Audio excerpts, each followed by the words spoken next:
candid conversations, unfiltered opinions, and humor with AVP70 podcast.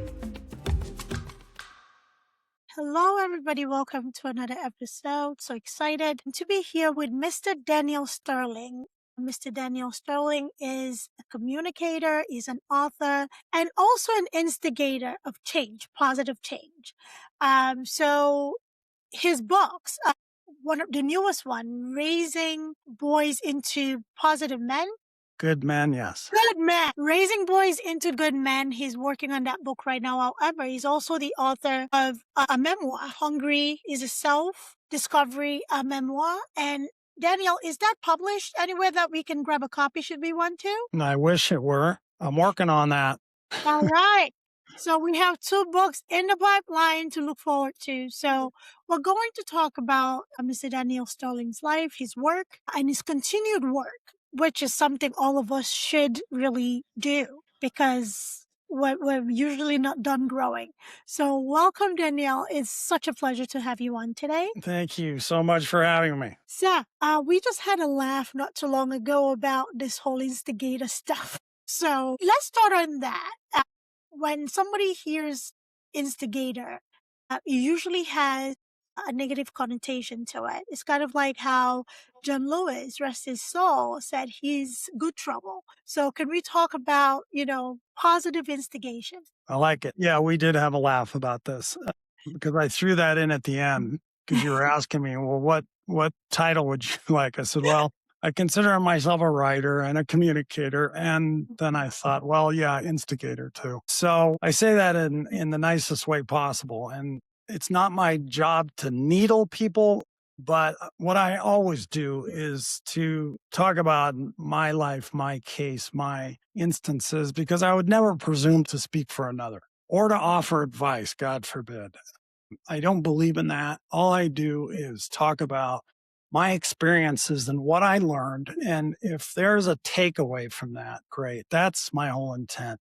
I'm actually paying forward what was freely given to me, which is working with this mentor of mine for 20 plus years. Skills, clarity, communication, personal accountability, putting my ego aside, stop being so defended, get to know my insecurities, get to know my behavior so well that after a time, it ceases to have such horsepower, and I can see my issues coming from further away and be proactive in my own life and make better, healthier choices. So when I say instigator, I'm putting it out in the world, and I'm hoping that people can take something tangible away that they can apply to their own life, be it a skill or an insight or a thought, a practice, whatever. I don't take it seriously. I don't presume to know what is best for another, but what I do is I am paying forward what was freely given to me by a very powerful mentor who was extremely conscious, wise, and experienced. She is what I call a wise tribal elder. And I was very fortunate that I crossed paths with her and spent 20 years with her. So in paying forward what she freely gave to me, is primarily the writing. And so I'm hoping that people take from what I write, what I perhaps say, something tangible that they can apply to their life to improve it. A skill, a bit of communication, a way to talk to someone. That's my great hope. Then I will have achieved what I set out to do. So I guess in a small way, I am an instigator, but yeah, that's a tricky one. There's enough advice in the world, and I'm not that. Yeah. I love how you preface this conversation speaking from a personal point of view as opposed to trying to influence or change other people around you. Fortunately and unfortunately, it takes a great deal of personal knowing to not want to change somebody else as opposed to taking a look at yourself. And in a family dynamic, there's usually a lot of that, you did. And let's talk about communication in that regard and how that also bleeds into other interpersonal relationships, work, project, entrepreneurship. So where do you feel the most breakdown happens, especially in the family dynamic. There are a lot of people that I see on social media post old pictures of grandparents with a slew of children and a slew of grandchildren. It's so sad that most of these people are not talking to each other now once the grandparents were out of the picture. What do you think happened leading to that breakdown, and why were the grandparents the glue that held the family together until they weren't there? And how can we avoid, those behaviors that unfortunately bleed into other aspects of our lives? Great question. And first off, I have to know that I can't fix anyone. I can't fix their problems. I can't fix their drug abuse. I can't fix their bad marriage, nor should I want to. What I can do is take accountability for me and say, I love you. I care about you. You're my sister. You're my brother, whatever it may be. And I want us to have a healthy relationship, eh, but not necessarily on their terms. So to me, it begins with accountability. It's like, I I know that I was trouble as a kid, and I know that I was hard on you. I know that I mistreated you. I know I did all these things, and for that I'm very sorry, and I hope that you will forgive me. So if we can start with some of these softer skills and to invite people in to then hopefully maybe take a little bit of ownership for themselves and say, I was difficult as well. Then there's hope. But without accountability, it's just most people just say, yeah, he's an a-hole and too much trouble and he's difficult, he's argumentative, and I don't want to deal with it. So it takes two willing parties. That's a given. And without it, there's no hope. And the other part of that equation is that just because we're blood doesn't always mean we're supposed to have a lifelong close relationship. It just does not work that way. I've got 4 siblings, 3 now, we lost one, but Sorry. I have a lot of history with them. And so I would just say that it starts with me. Right. So, I love the aspect of just because we're blood does not mean we maintain a lifelong relationship or communication. So, what is your take on people going no contact with family members who refuse to be accountable, even with their best effort to communicate hurt, to communicate hard feelings, and to communicate the desire to at least acknowledge a hurt? So, the people that praise it as a person looking out for their own well-being and mental health to, go no contact, and others have an opinion of it shouldn't get to the point of having to go without speaking with your family member, regardless of, how bad they hurt you. So, what is your take on either position? Great question. So, no contact, to me, a very powerful thing, not to be done lightly. Mhm. But in that process, it's a way of putting people on notice to say, enough. I've had enough. I don't want to deal with your hostility, your destructiveness, whatever it may be. It calls people to attention as well because talk is cheap. And to say, please don't talk to me that way, don't speak to me in those terms, and I'll see you Sunday at family dinner. To say, that's it. I'm done. I want a relationship with you, but not on these terms. So I'm going to go no contact right now until I hear otherwise from you. If you're interested in a relationship with me where we meet in the middle, I'm in. If it's all on your terms, I'm not in. And so I think, being on the receiving end of a no contact, hard and fast rule, I'm sure causes people to think, hopefully, because that's the whole point. It's like, okay, they're telling me they don't want anything to do with it. They don't want to talk to me. In fact, I can't even call them because they blocked me. So what is it that I have done to drive my sister away, my brother away? And that's a powerful thing. And so I'm for it. Yeah. So thank you for covering that. Most people expect that reaction, like inventory of self of what led to that, but that usually is not the the outcome everybody gets. Outcomes including blame. So how can a person handle implementing a no contact where their blame levied as, in terms of guilt tripping? Because again, like you said, no contact is a serious thing. Nobody just wakes up and decides, I don't want to talk to my family member, people I have history with, willy nilly. It's not an easy decision to come to. It usually takes years and decades to understand and recognize the hurt and the injury. So when a person is being guilt tripped, how can they handle that as opposed to a person on the receiving end doing an introspective, like an introspective inventory of, what brought this person to this decision as opposed to lashing out and blaming. Well, if I'm understanding your question, if they're attempting to lay a guilt trip at my feet and I've blocked them, then I don't have contact. So I'm not hearing it. I may be hearing it through other family members, and that's Right. to be expected. I get it. I hear it through the grapevine and I go, well, I'm sad that that's how they feel. But my rule stays because ultimately what I'm doing is advocating for me. And that's what's important here.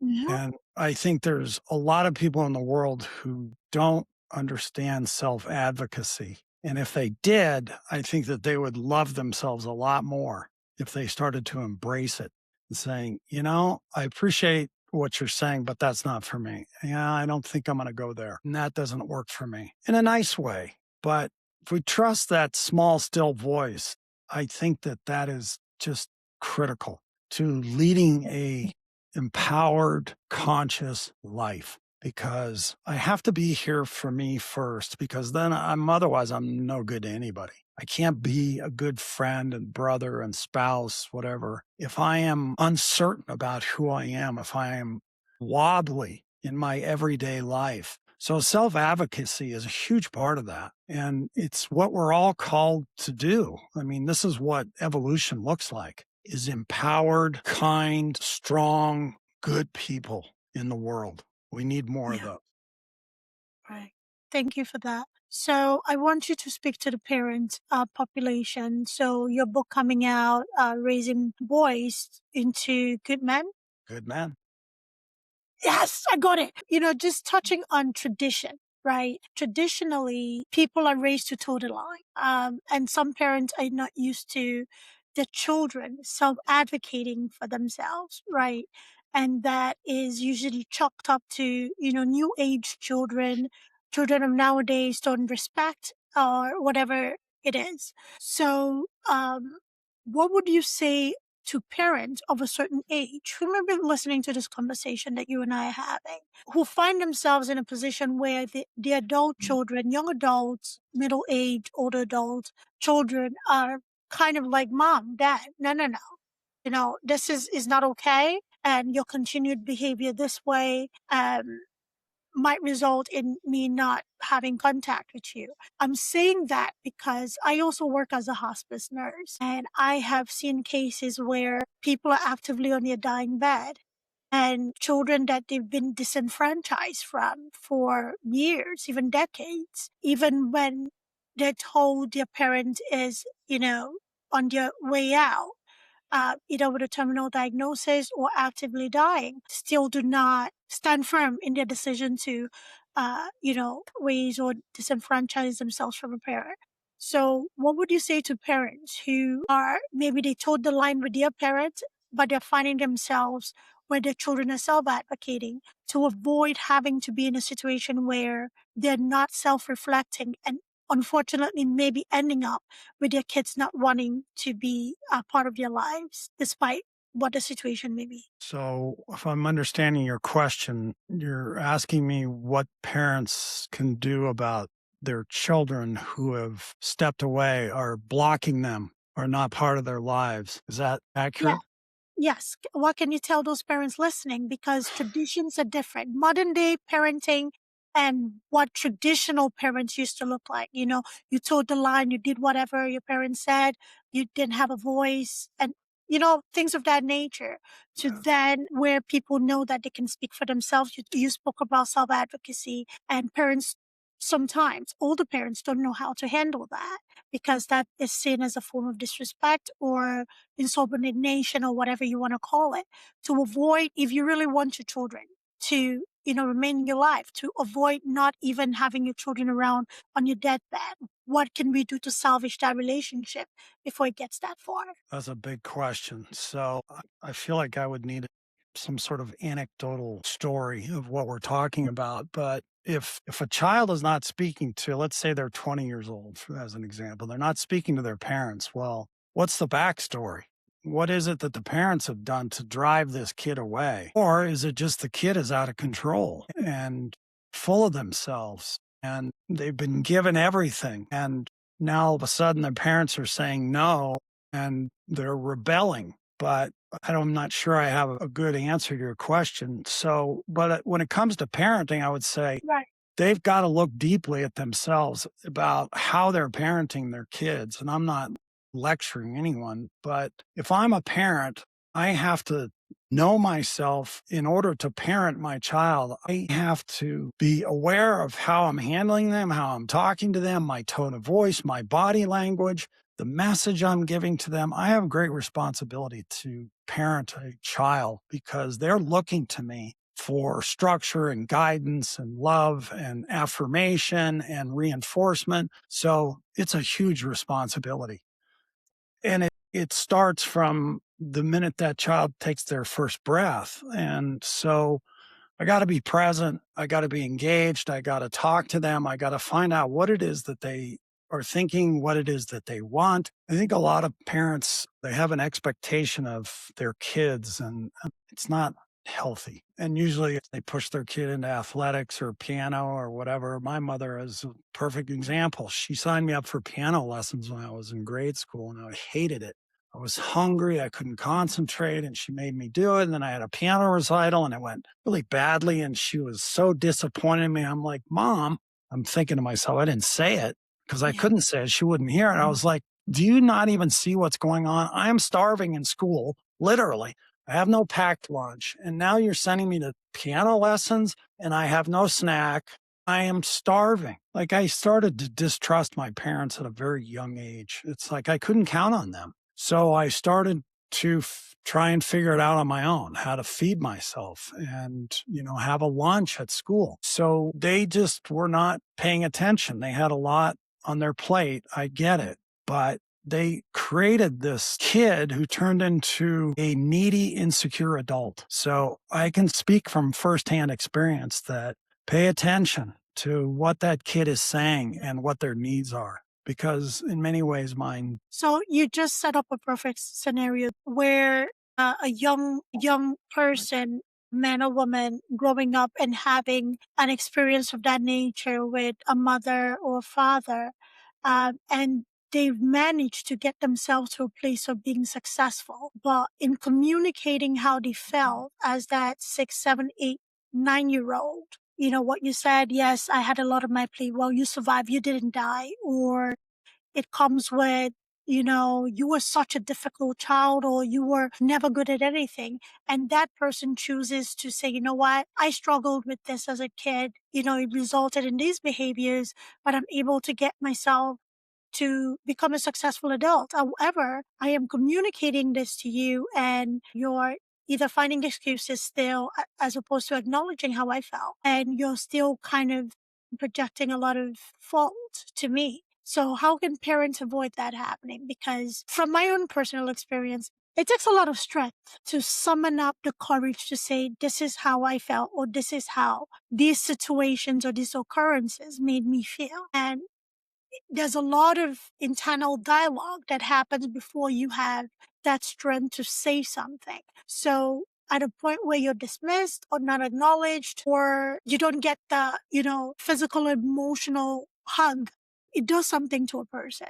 So how can we avoid, as new parents, experienced parents, whether in the 70s, 90s, 60s, 50s, it doesn't matter where you are. How can we avoid putting our children in such a vulnerable place that they feel security is basically walling off? Okay. So if I'm understanding your question, I would say that if parents can go to kids and ask questions, questions to me are a form of love. It's like, I want to know what's going on with you. I want to know what you were feeling. Tell me about what happened at school today.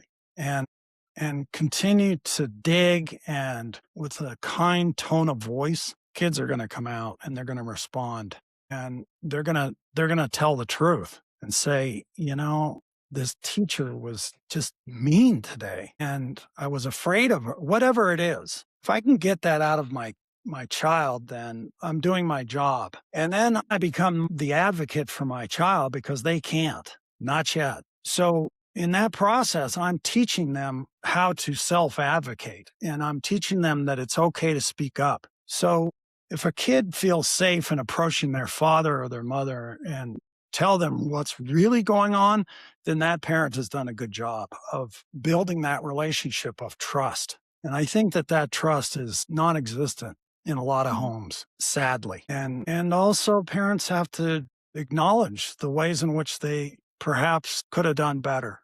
Won't say failed their children, but maybe that's it. If it's big enough, yeah. So, if they can come and say, I'm sorry that I said that to you. I was angry and I was upset and I was disappointed in you, and I didn't really have a right to be, because now I see what was really going on. So I'm sorry. I hope that you can forgive me.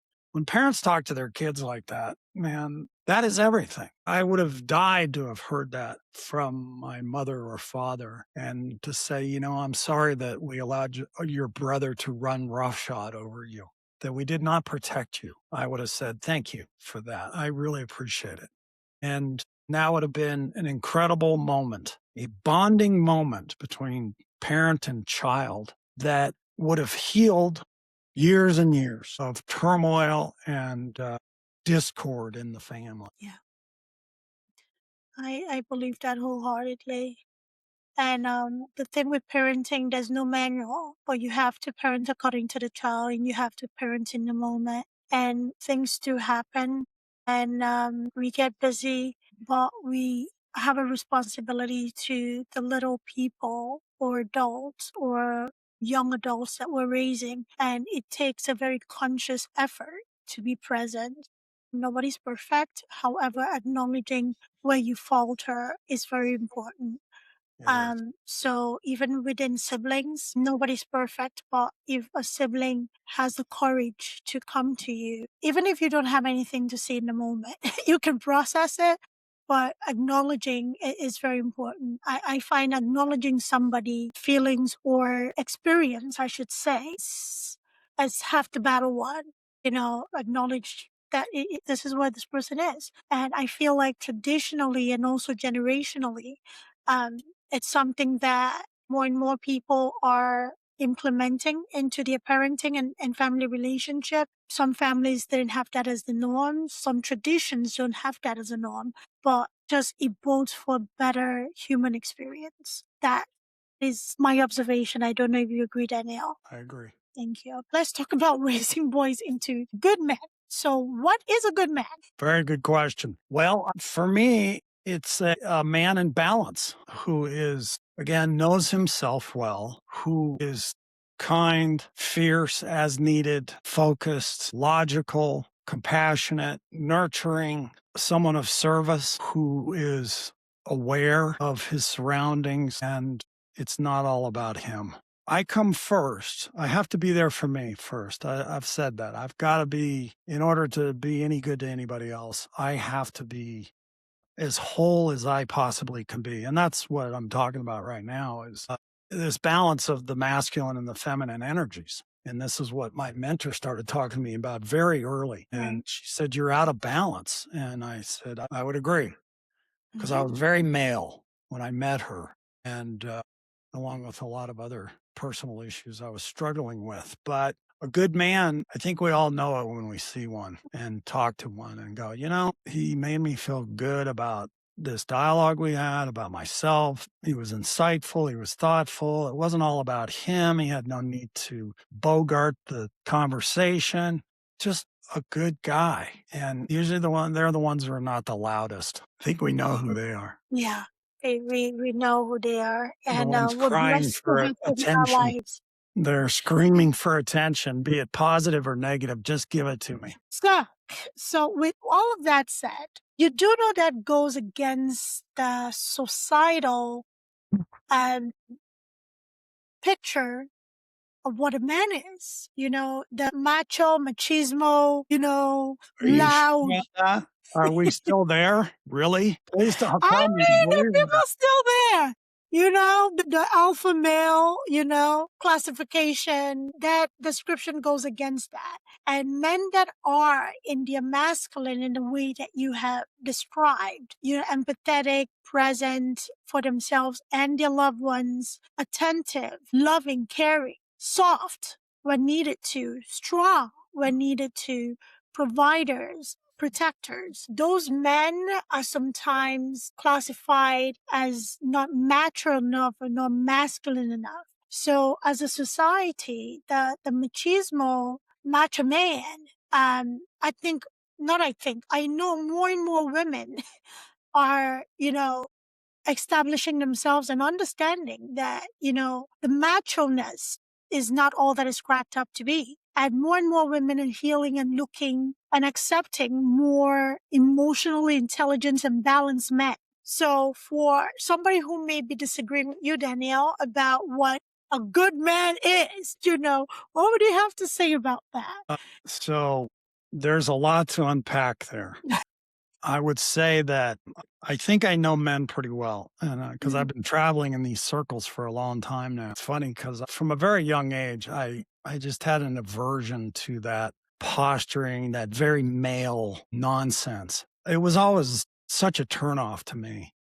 And I'm thinking, what insecurity is he trying to hide? I know for me that I was very much in my ego because of my insecurities. It's like, well, I'm going to trot this out that I'm this athlete and on TV, that was my identity, and it didn't serve me, didn't serve my greater good. So I think the danger today is the overly soft man. And I know that a lot of women complain about this. So again, I am always talking about a balance. So this macho attitude, but strength, big difference. One is grounded. The other to me is not. And so I think that we've swung the other way. And I think there's going to be a reckoning.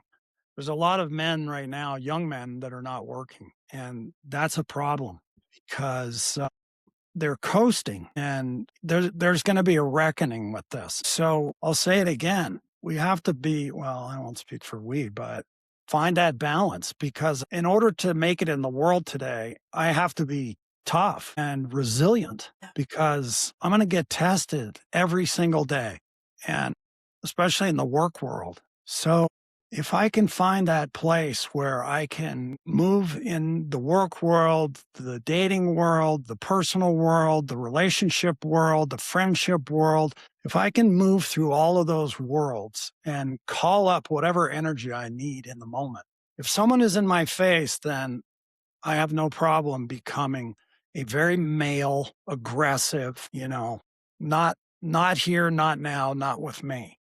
Absolutely. Have that in me. If it turns ugly, I don't like that side of me, but it's there and I know it's there. And I call on it as needed. I had a neighbor whose dog bit my little dog, and I just lost it with this guy. I was going to throttle him. And again, it was an extreme situation, and just his reaction of just like, "Oh, what's the big deal?" Huh? Yeah. So he tapped into the worst parts of me. Not the worst, but one of a darker aspect of me. So I am very much that, but as a friend of mine used to say, I keep that part of me in the basement on bread and water. It's like I don't feed that part of me. It's like the analogy of the two wolves. Which one do I feed? So the idea is that I can move through all these worlds and be kind. I can be friendly. I can be funny. I can be rigorous. I can say, yeah, I don't think so. That's not with me, not today, not. So to find that balance is a beautiful thing. And it's very comforting. Yeah. So I hope I answered your question. You did beautifully. Thank you.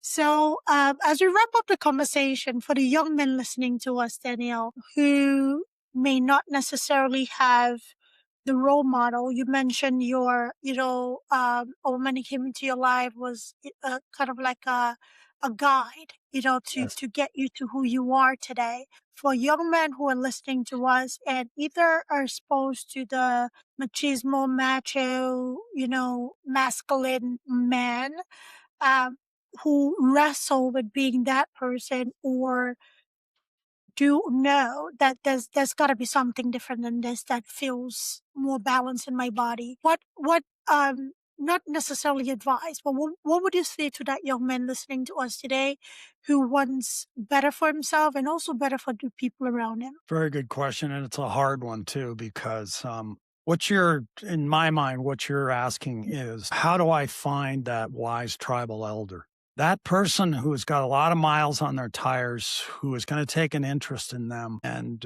guide them. That's a hard one to find because we're talking about hard earned wisdom. So, short of finding that, I would say look for that, number one, but find people that you align with, that have values similar to yours: truth, integrity, honesty, courage, grit, resilience. These are the people that I look for in my life, and that are kind and loving and generous with their time and who they are, and celebrate others. And, their ego is really nowhere to be found. Those are the people that I want to surround myself, that I want in my life. So find them and read. Read the John Bradshaws, the Alice Millers, read about the family, because as you find your place and understand your place in the family, it can be very liberating and releasing, just that understanding. And never stop learning. And reading is such a big part of that. And be curious and ask questions and pay attention for those people that come into your lives, that they may say something. It's like, oh, that's interesting, I want to know more. Well, I wouldn't let it go. I would seek them out and say, I tell me more about what you said. That's a good way to find people. And just don't stop, because it's your life. I'm convinced that people are living quiet lives of desperation. I really am. Yeah. And they haven't found their purpose, and they're locked into some career or job that pays well, but they feel very stuck. And that's sad. And so, it's not an easy thing to make big change. But do I want to really get to the end of my life and look back and say, I wish I would have taken more risks, and I wish I would have pursued this passion of mine? That to me is tragic. So do it now, do it today, because man, it goes fast. Time goes fast. Yes, it does. Yes, it does. See, I usually ask for golden nugget, but you give us a bag full of nuggets. So I feel like, there's nothing left to give at this point. But this was a great conversation, Mr. Daniel Sterling, and I really appreciate your time. And you continue to do the great work that you do. But where can anybody find you to hear you out, listen to you? Do you have a website?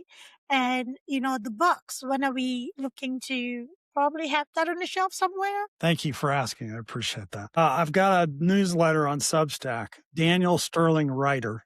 So I just posted my second newsletter, and I'll add, I just started. And Instagram is the same, Daniel Sterling Writer.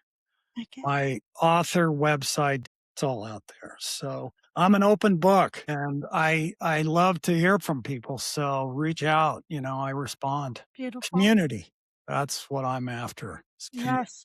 like-minded souls. Yes, community is very important. So, just in case you didn't catch any of that, we'll make it available in the show notes. So the Instagram, the Substack, and the website. So fret not, we'll have it available to you. Thank you, everybody, for listening, and I hope something from this conversation was useful to somebody. So whether you are on the receiving end of a no contact or giving end of a no contact, or you just want to be generally a good human being, and you're navigating life and just wanting something different, find books that align with who you're looking to guide you, or what aspect of personality you're looking to cultivate for yourself. And also look for authors like Danielle Stelling to read their books and their life experiences, because nothing beats lived experience. Nothing, absolutely nothing beats lived experience. You have people who are bold enough to tell their personal stories that it could have just been tucked in and gone to the grave with them. Please capitalize on that, because it takes a lot of courage for somebody to open up and tell you the not so rosy part of their lives that just may save yours. So thank you for listening, everybody, and take very good care of yourself. Thank you again, Danielle, for being here. Thank you for having me. Thank you. Bye, everybody. Thanks for tuning in to AVP70 podcast. If you enjoyed today's episode, don't forget to subscribe, rate, and leave us a review. It really helps us out. We'd love to hear your thoughts and continue the discussion. So join us on social media or drop us a message. Until next time, keep exploring, stay curious, and keep pushing the boundaries of your world.